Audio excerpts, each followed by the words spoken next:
after this whole ordeal at the hospital, I'm going to come home without a baby. Well, I wasn't much help. I passed out twice, so. I never expected this to happen. I do not want to film this video. Just yesterday, I went in for a doctor appointment and couldn't find the heartbeat. When I laid there listening to the doctor talk about what he was seeing on the ultrasound, I couldn't look at the ultrasound. I had my hat like this. I was actually really grateful that I had it because I was like laying there and I just like went like this. The doctor explained that my husband had just picked up our 3 older kids and came into the parking lot of the doctor's office and came and picked me up, and he's like, "So how'd it go?" And I just started crying. Ugly crying. I do not want to film this video. I don't. I'm really sad that after this whole ordeal at the hospital, I'm going to come home without a baby. I don't know what that'll feel like, but I'm going to experience it. If sharing this video helps one person, then it's worth making. So. So do you guys want us to come pick you up after the baby, we have the baby, so we can get a picture? Yeah. Like, how do you guys feel about, like, seeing the baby? I mean, even if, you know, the baby's, like, wrapped in a blanket and just see the baby's hand or something. Like, is that something you would like to do? I mean, if I could see it, like, on a picture, then it would be if I saw it on a picture, that would be just as much for me. So you want to, and you guys are fine either way? Yeah. Yeah. Okay. Like, if Matt goes, we might as well. Yeah. Okay. I think Simon and Ezra will want to come. I think it'd be good to include them. I mean, you know, at that time. Maybe just be there. They'll just be there for, because they're part of the family. We're gonna go. Bye, kids. Be good. Alright, bye-bye. Love you.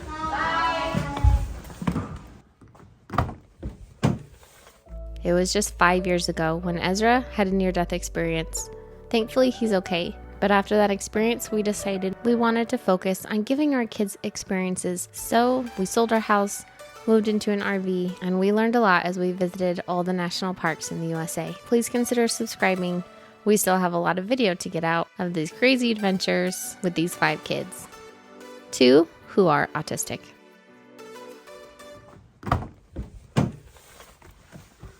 I'm trying to think about something else other than what we're doing right now, which is trying to get my body to go into labor at 18 weeks. It's been 2.5 hours since I took some medicine to try and get my body into labor, and so far not much has happened. So I think we just signed up for a long night. The orange jello is a lot better than the strawberry jello, just for the record. I'm giving in. I'm gonna get an epidural. I think one thing that helped the most when I first found out was I found 2 people who I personally knew share their stories about going through something very similar. And they shared, you know, they were vulnerable and they shared stories. They shared pictures, and that helped a lot, actually. Kind of gave me an idea of what to expect, and I just felt like, you know, less alone.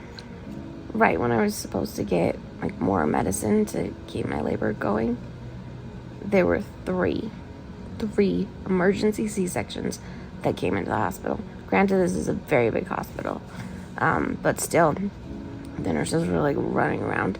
And so, you know, when it's an emergency C-section and they like come in, then it's a big deal. And so, you know, I was okay waiting an hour for my jello. But Adam's here with me and he's not going anywhere. We're in this together. Right, honey? Yeah.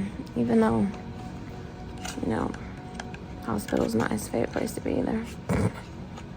After having 5 kids, this is our 6th. I never expected this to happen. completely out of the blue, complete shock. We still don't know the gender. We're talking about names.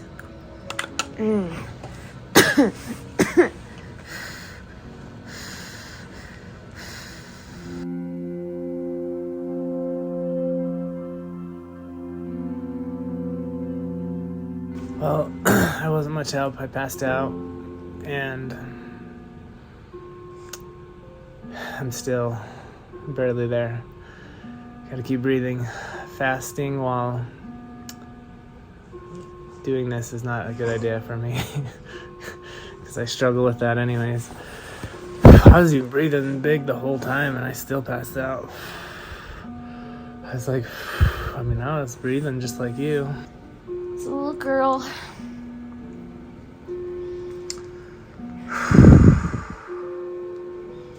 I think something was wrong with her heart around, she probably passed away around 17 weeks, they said.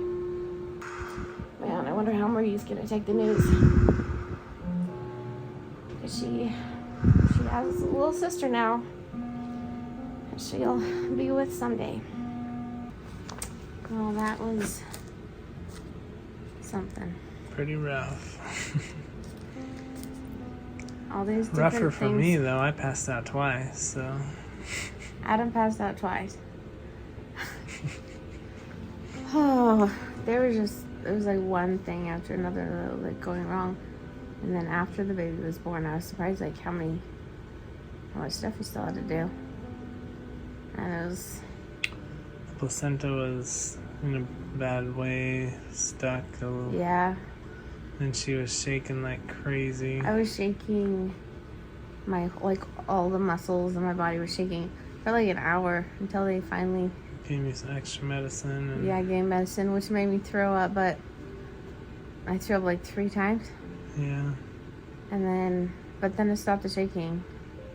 So it was worth it. Because I just couldn't stop. I couldn't stop shaking. And I was just like, I was in shock. My body was just in shock. And my heart rate was going crazy, like 140. 145 or something. It's down now to 118, so that's good. Yeah. And so they were worried about that, so we did an EKG, and I was really loopy during that. Like I didn't understand what was happening half the time. Like he was putting stickers everywhere, and I was like, "Did you get both of them? Like both my hearts?" And I was like, "Oh, never mind." And then she gave me like a drink, and there was a spoon in it, and I tried to use it as a straw. And we're just trying to rest because I didn't sleep at all last night. But we got pictures with the baby, and that was emotional. I started crying. So the pictures are great because I'm crying in them. It's interesting, like, what triggers my emotions, because sometimes it's not really what I expect. I didn't think I would get super emotional just because we were taking pictures, but I did. And some lady, like, gave the baby a bath. And I got her all cleaned up. And, like, put her in this, like, cute little bag with little pearls. Dressed her up. Put her in a little basket. Named her Shirley Grace. When I feel like I can keep something down and stuff, and when my heart rate goes down, then hopefully we can then go home. Which I don't know, probably will be this evening, I'm guessing. We'll see.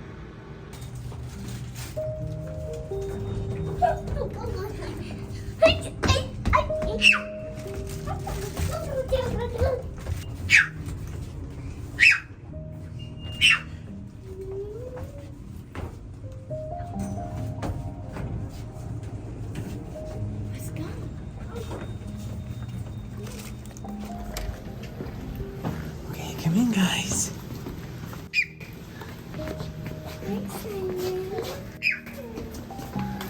Where'd we get these? Hi, Ezra. Hi, Ezra. So a lady came and made little prints with the baby's hands on the baby's feet. So the baby's in that little basket over there.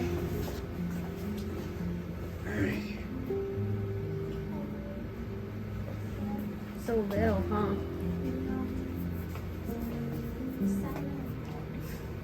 Simon's like, what are you guys looking at?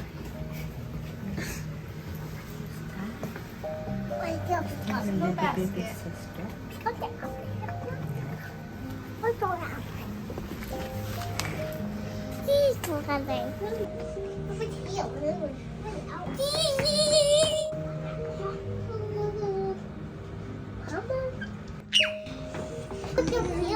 You give the bunny back to mommy. Oh, you give the bunny to Ezra. That's so nice. You give the bunny to Ezra.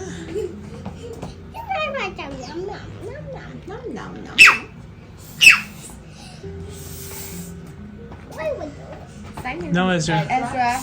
Lots of cords here.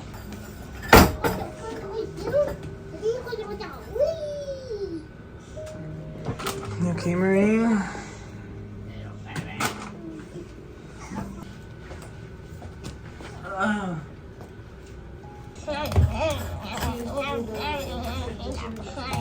No, you guys do go over here.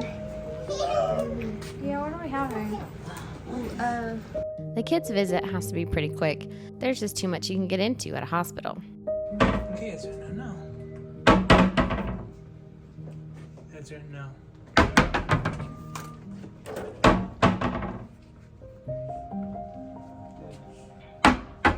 Ezra, no. Okay. It's never easy trying to get all the kids to stay still for a family picture, but we get one. Oh, you trying to give Ezra some? Yeah, give Ezra a little drink. There you go, Ezra, drink. You suck. Good job. Oh, that's so nice. Thank you, Simon, for helping Ezra get drink. Alright guys, you guys ready? We're gonna go in the car and go get some num-nums. You ready?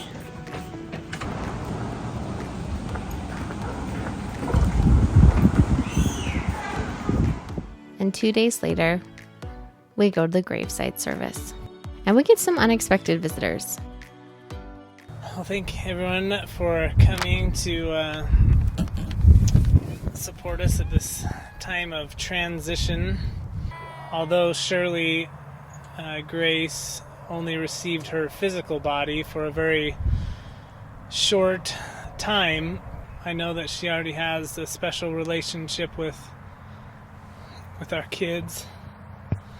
And I share this little experience that we had with Marie, and she gave me permission to share this story. The day before we found out that Shirley's heart was no longer beating, it was Thursday night, and I was reading scriptures and saying prayers with Marie in her room, and she offered the prayer that night, and she was emotional, and she only said one thing. She just said, "Please don't let the baby die." And so I was like, well, whatever, she'll see soon enough that everything's just fine and there's nothing to worry about. And then the next day I had to take her and the younger two, Ezra and Simon, to the doctor and drop her off. Then we went to go pick up Holly at the doctor, and when she got in the car, she just started crying hysterically, and she eventually shared that the baby had been lost. And then we all cried for a long time in the parking lot together. The thought came to my mind of the night before and that Marie's prayer, and I said, "Marie, what made you want to pray for the baby like that? Like, why did you do that last night?" And she said that a little over a week ago she'd had a dream that the baby had died. And was about a week ago that, based on the measurements, that the baby had passed away. Marie and Shirley already have a connection, you know, from before this life, and I'm sure that will continue to grow. These two sisters will have a special relationship that they'll enjoy together in the next life as well. It's times like this that the veil is very thin. Our friends from the other side, they're around, and they're aware of what's going on, and through it all, our family has definitely received the peace that surpasses all understanding that comes only from the Savior. And I think that it's very fitting that next week is going to be Easter, where we have the opportunity to focus on the resurrection. And I love what the Savior taught before he raised Lazarus from the dead. He said, "I am the resurrection and the life. He that believeth in me, though he were dead, yet shall he live. And whosoever liveth and believeth in me shall never die."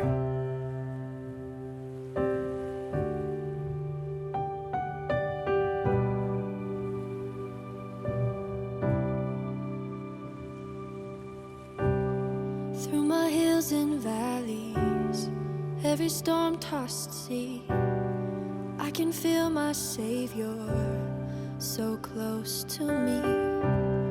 He leads me forward through paths unknown, and when my strength is gone, He heals my weary soul and shows me who I could be.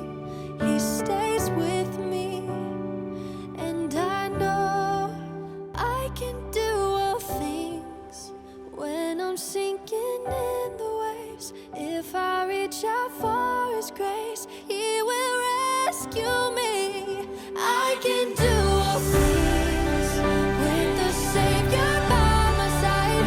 I can climb to greater heights, find the strength I need. I can do all things with Christ. I can do all things. I think it's special that my other kids get to have a guardian angel and get to have a sibling that is part of their family and who they will see again. And I know that my baby is waiting for me.